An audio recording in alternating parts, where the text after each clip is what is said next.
इस वीडियो में क्वांट के कुछ ऐसे ट्रिक्स बताऊंगा जो आपको परसेंटाइल इंप्रूव करने में हेल्प करेगी एंड ये कुछ ऐसे प्रॉब्लम के ट्रिक्स है जो कैट में काफी कॉमनली पूछे जाते हैं। एंड एक बात याद रखना, आपको इंटिमिडेट नहीं होना है इस वीडियो से, बिकॉज हो सकता है आपको ये ट्रिक्स ऑलरेडी पता नहीं हो। इसका मतलब ये नहीं है कि आप वेल प्रिपेयर्ड नहीं हो। अगर आपके कॉन्सेप्ट क्लियर है, आप वेल प्रिपेयर्ड हो, बट ये ऐसे सिलेक्टेड ट्रिक्स ही हैं जो शायद आपको पता नहीं होनी चाहिए। इसलिए ये वीडियो मैं लास्ट मोमेंट में भी बना रहा हूँ सो दैट आप एब्जॉर्ब कर पाओ एंड शायद आप ये प्रॉब्लम्स ऑलरेडी आप सॉल्व कर पाते, बट मे बी आपको 2 मिनट्स लगता। इन ट्रिक्स से आप इन प्रॉब्लम्स को 10 सेकंड में सॉल्व कर पाओगे। That's the only difference that will help you improve your percentile. So शुरू करते हैं टाइम स्पीड डिस्टेंस के सर्कुलर मोशन से। एंड एक काफी कॉमन प्रॉब्लम होता है, two people are racing on a circular track, in how many points would they meet, how far from the starting point do they meet for the first time, do they meet for the second time and so on. तो इस particular problem के लिए मैं आपको पहले trick बता देता हूं, उसके बाद कॉन्सेप्ट डिस्कस करते हैं। सपोज आपको एक प्रॉब्लम दिया जाता है, two cars A and B are moving on a circular track in the same direction. A speed is 20 meter per second, B speed is 50 meter per second, and the question is in how many points would they meet। तो पहले मैं इसका trick बता देता हूँ। If they are running in the same direction, पहले दोनों के स्पीड के रेशियो को सिंप्लीफाइड फॉर्म में कन्वर्ट करो। फॉर एग्जाम्पल 20-50 स्पीड था, तो इसको अगर सिंप्लीफाई करोगे तो 2:5 रेशियो बनता है। The number of points they would meet in case they are moving in the same direction will be 5-2, that is in 3 points in the circle they would meet. अगर वो ऑपोजिट डायरेक्शन में run कर रहे होते या फिर move कर रहे होते, then the number of points in which they would have met would have been 2 plus 5, which is 7। तो 7 points if they are running in the opposite direction and 3 points if they are running in the same direction। So now it should not take you more than 10 seconds। एक और मैं problem दे देता हूँ आपको जो आप comment कर सकते हो आंसर बिलो। ए का स्पीड सपोज है 10 मीटर पर सेकंड एंड बी का स्पीड है 30 मीटर पर सेकंड। तो अब आप कमेंट करो how many points would they meet in if they are moving in the same direction and if they are moving in the opposite direction. Now you will see it will not take you more than 10 seconds. But इसके बाद मान लो आपका ऐसा question पूछा जाता है कि how far from the starting point do they meet for the first time या फिर do they meet for the second time. ये भी बहुत सिंपल है बिकॉज इसमें भी आपको कोई कैलकुलेशन में जाने की जरूरत नहीं है। आपको जैसे अगर मैं पहले वाला प्रॉब्लम कंसिडर करूं, ए का स्पीड था 20, बी का स्पीड था 50, they were moving in the same direction and they meet for 3 points in the circle. ये हमने डिसाइड कर लिया था। तो if they are moving in the same direction, 3 points पे मीट करते हैं। एक इंपॉर्टेंट पॉइंट है कि all of these 3 points will be equidistant from each other. तो आप इस सर्कल को, स्टार्टिंग पॉइंट को काउंट करके आप इस सर्कल को 3 पॉइंट्स में डिवाइड कर सकते हो, 3 इक्वी डिस्टेंट पॉइंट्स में डिवाइड कर सकते हो। एंड अगर आपको जानना है कि when they would meet for the first time, A का स्पीड था, the simplified speed for A was 2, तो वहां से स्टार्टिंग पॉइंट से आप 2 पॉइंट्स अहेड चले जाओ, 1 एंड 2, तो that would be the first meeting point. आप बी भी यूज कर सकते हो, यहाँ पर बी यूज करके आप 5 पॉइंट्स अहेड जा सकते हो बिकॉज बी का सिंप्लीफाइड स्पीड 5 था। तो 1 2 3 4 5 would give you the same point, so that is the first meeting point. अगर आपको सेकंड मीटिंग पॉइंट जानना है तो दैट वुड बी जहां पर आपका फर्स्ट मीटिंग पॉइंट खत्म हुआ, वहां से 2 पॉइंट्स अहेड चले जाओ फॉर ए या फिर 5 पॉइंट्स अहेड चले जाओ for B, it will give you the same second meeting point. So that's why now you know that meeting point। अब आपके लिए distance निकालना from the starting point is very simple। You can see it's just 1/3 of the distance of the entire track would be the first meeting point। So that is how it becomes simplified using this particular trick। कोई भी calculation करने की जरूरत नहीं है, it's just common sense now। इसके बाद quickly मैं simple interest, compound interest के कुछ tricks बता देता हूँ। बहुत common formula है, काफी लोगों को ये वाले formula पता भी होगा। So difference between the CI and SI for 2 years is PR square by 100 square, where P is the principal, R is the rate of interest, as all of you know। And अगर हमें पूछा जाए difference between CI and SI for 3 consecutive years, then the formula for that would be 3 PR square by 100 square plus PR cube by 100 cube. So ये particular formula आपको दोनों को याद रखना है। अगर आप कैलकुलेट करने जाओगे अगेन बहुत टाइम लगेगा, बट सिंपली फॉर्मूला यूज करके you can find the answer very quickly.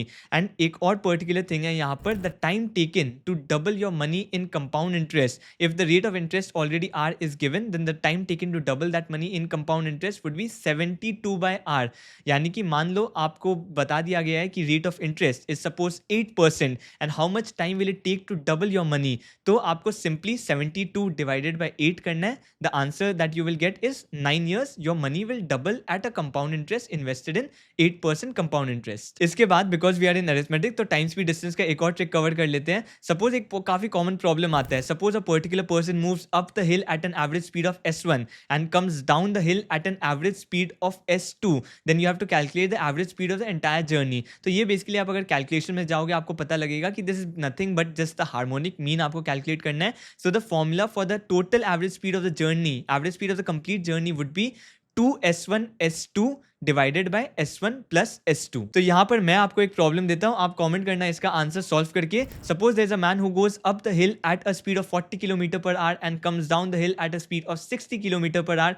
You have to tell me the average speed of the complete journey for the man. आप इसको सॉल्व करो। ये बेसिकली ट्रिक तब काम करता है when the distance covered in both the journeys are similar. So जब भी कोई हिल के ऊपर जाता है एंड वापस आता है, you can consider the distance to be constant and that's why you can use this particular formula. And ये फॉर्मूला आप कहीं भी यूज कर सकते हो wherever you find that the distance covered in both the journeys are similar but the speeds have been different। ये particular formula आप use कर सकते हो। सो इसके बाद एक टॉपिक होता है रिमूवल एंड रिप्लेसमेंट अरिथमेटिक में, जो आपने मिक्सचर्स एंड एलिगेशन में प्रॉब्ली कवर किया होगा या प्रॉफिट लॉस रेशियो प्रपोर्शन के बाद कवर किया होगा। एंड अगर आपने कवर किया तो मोस्टली आपको ये ट्रिक पता होगा, बट एक बहुत कॉमन प्रॉब्लम होता है। Suppose 30 ml of milk solution है। Now what you are doing is 10 ml of milk solution आप उससे निकाल रहे हो and you are replacing it with water and the question is often is after n number of operations, maybe after 3 or such operations or 4 such operations, कुछ भी हो सकता है number, you are asked to find out कि कितना milk उसमें remaining है। तो इसके लिए बेसिकली एक फॉर्मूला होता है। मान लो x you consider as the initial volume of the milk and y is the volume that is being removed on every operation। तो इसका फॉर्मूला होता है x into x minus y divided by x to the power n। So मान लो हम अपने problem में आते हैं। 30 ml ऑफ मिल्क सोल्यूशन है, 10 ml उसको उससे निकाला जा रहा है एंड उसमें वाटर दिया जा रहा है एंड देन अगेन उस सोल्यूशन से 10 ml वापस निकाला जा रहा है एंड ऐसा हम लोग 3 बार करते हैं। So what is the amount of milk left in the particular container after 3 such operations. इसके लिए आप फॉर्मूला कैसे यूज करोगे?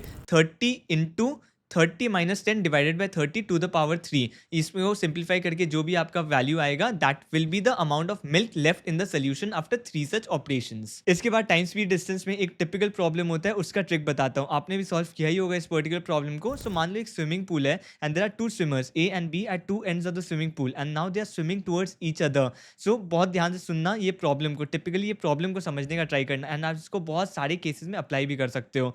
सो they will definitely meet at a point P in between their journey and after meeting at point P they will continue their journey। So B will keep swimming towards the point A and A will keep swimming towards point B। So now consider A speed was VA and B speed was VB। and एक और relation ध्यान से समझना जो काफी बार problems में आपको दिए जाएंगे, that is TB and TA। TB is the time that B takes to swim towards point A after meeting at point P and TA is the time that A takes to swim towards point B after meeting at point P। मतलब आप after they meet at a particular point P, उसके बाद B को कितना time लगा जाने में and A को कितना टाइम लगा रिस्पेक्टिव अपने पॉइंट्स में एंड तक पहुंचने में। तो वो रिलेशन, वो पर्टिकुलर टाइम आपको दे दिया जाता है उस प्रॉब्लम में and now you have to find different types of things. First of all you have to find the time at which both of the swimmers had met at point P। तो उसके लिए एक particular relation होती है, T is equal to root over of TA into TB। ये होता है एक पर्टिकुलर रिलेशन। उसके बाद एक और रिलेशन होता है, आपको हो सकता है you might be asked to find the ratio of their speeds. तो उसके लिए VA by VB is equal to root over of TB by TA। So the only thing that you will be given in this particular problem is the time TB and the time is TA। इन दोनों के through you can find T, you can find the ratio of their speeds as well, VA by VB। and इसी case में एक और question हो सकता है, that is the distance of the swimming pool or the length of the swimming pool calculate करने दिया जा सकता है। So the formula for that is D, the distance of the swimming pool or the length of the swimming pool is equal to T into VA plus VB। And यहाँ पर याद रखना, यहाँ पर you have to be given at least one of VA या फिर VB, यानी किसी एक स्विमर का स्पीड आपको पता होना चाहिए।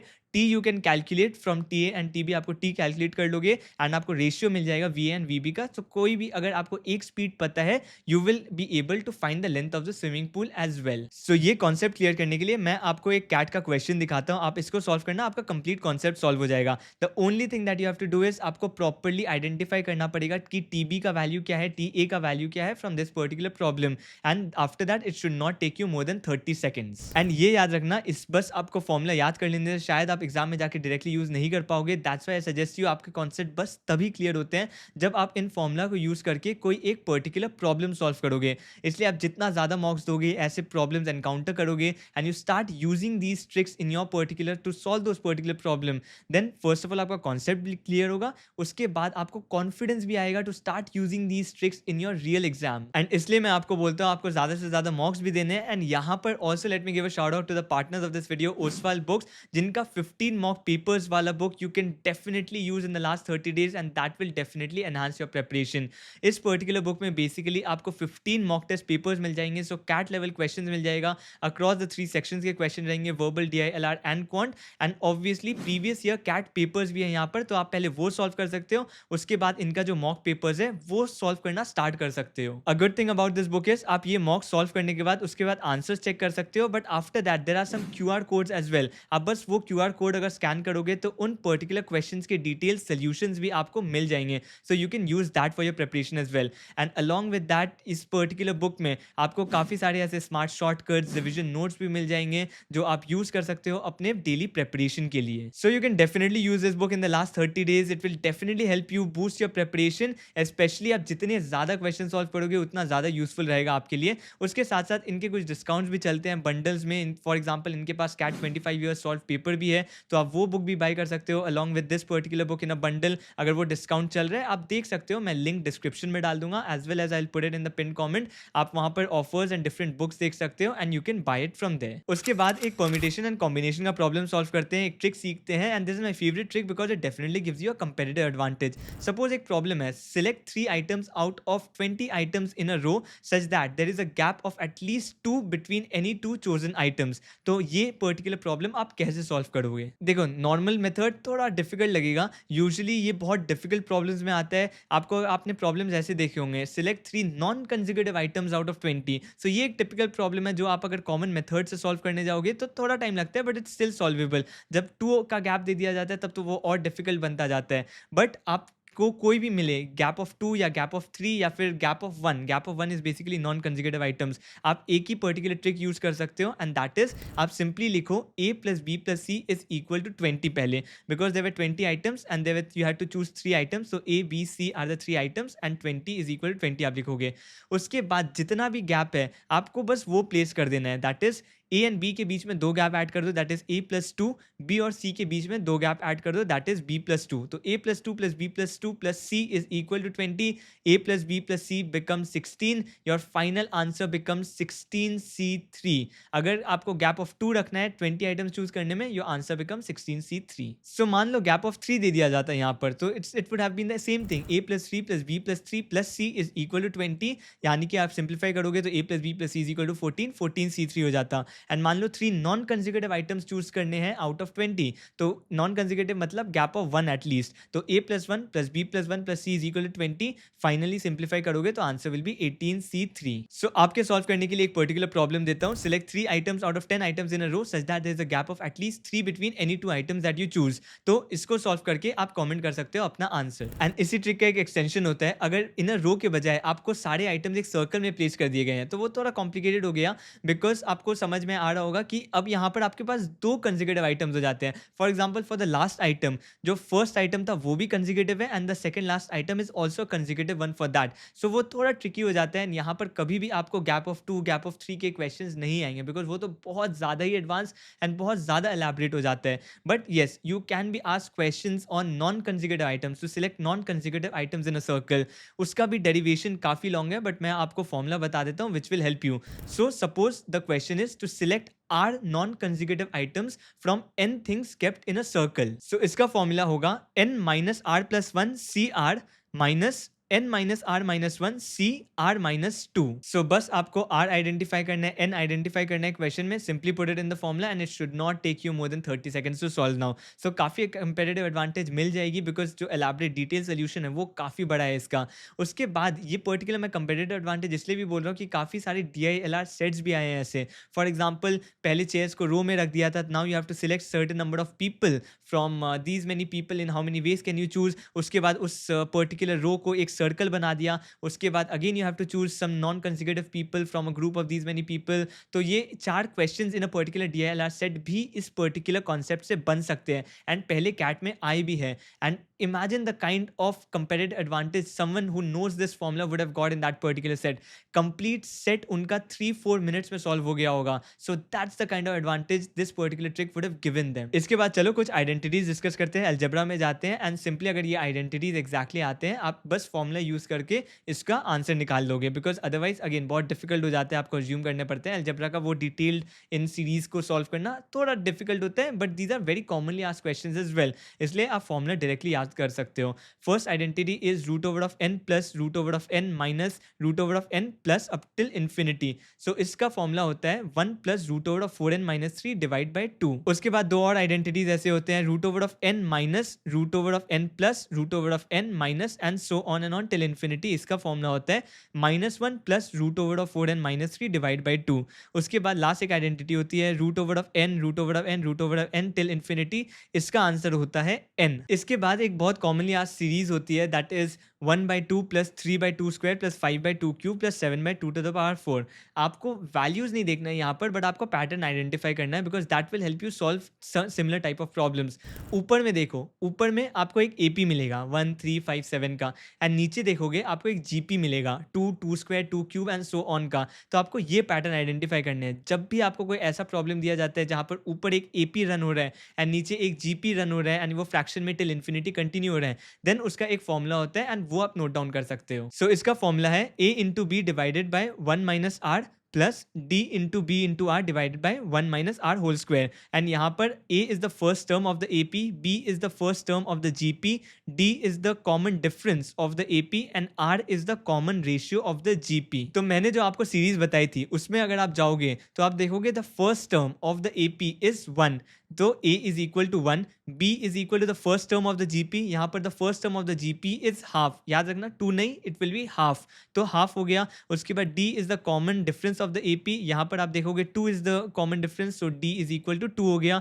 r is equal to the common ratio of the GP, and यहाँ पर आप देखोगे फर्स्ट टर्म हाफ था, सेकेंड टर्म होगा 1/2 होल स्क्वायर, 1/2 क्यूब होगा next term, so the common ratio is half 1/2 again. So अगर आप इन वैल्यूज को उस फॉर्मूला में डालोगे you will get the sum of this particular series till infinity. So कभी भी आपको ऐसा पैटर्न मिलता है, this is also a very commonly asked question in CAT, तो आप ये पर्टिकुलर फॉर्मूला यूज कर सकते हो. So these are some of the tricks that I wanted to cover and these are some of the most commonly asked questions in CAT. अगर आपको ये video useful लगा and you want a part 2 of this particular quant trick video as well, then let me know in the comment section, I will be happy to address it. उसमें मैं ज्यादा geometry के tricks cover कर दूंगा जो मैंने इस particular video में कवर नहीं किए थे, बिकॉज वो क्वेश्चंस इतने कॉमन नहीं है, बट डेफिनेटली ऐसे काफ़ी सारे ट्रिक्स ज्योमेट्री में भी हैं जो मैं कवर कर सकता हूँ. एंड ऐसे वीडियोस मैं एवरी ईयर कैट के जस्ट पहले बनाता हूँ, because I know the value of concepts develop करना ज़्यादा इंपॉर्टेंट है. ये ट्रिक्स अगर आपको नहीं भी पता होंगे इट्स वेल एंड फाइन, ये जस्ट एडिशनल परसेंटाइल का बूस्ट देते हैं आपको, लास्ट वो 1-2 परसेंटाइल का बूस्ट देंगे. लाइक अगर कोई कॉमन क्वेश्चन आ जाए तो मे बी आपको 2-3 मिनट लगता है वो सॉल्व करने में, you will be able to solve it in 20 seconds or 30 seconds max using these tricks. So that's it for this particular video. See you in the next one.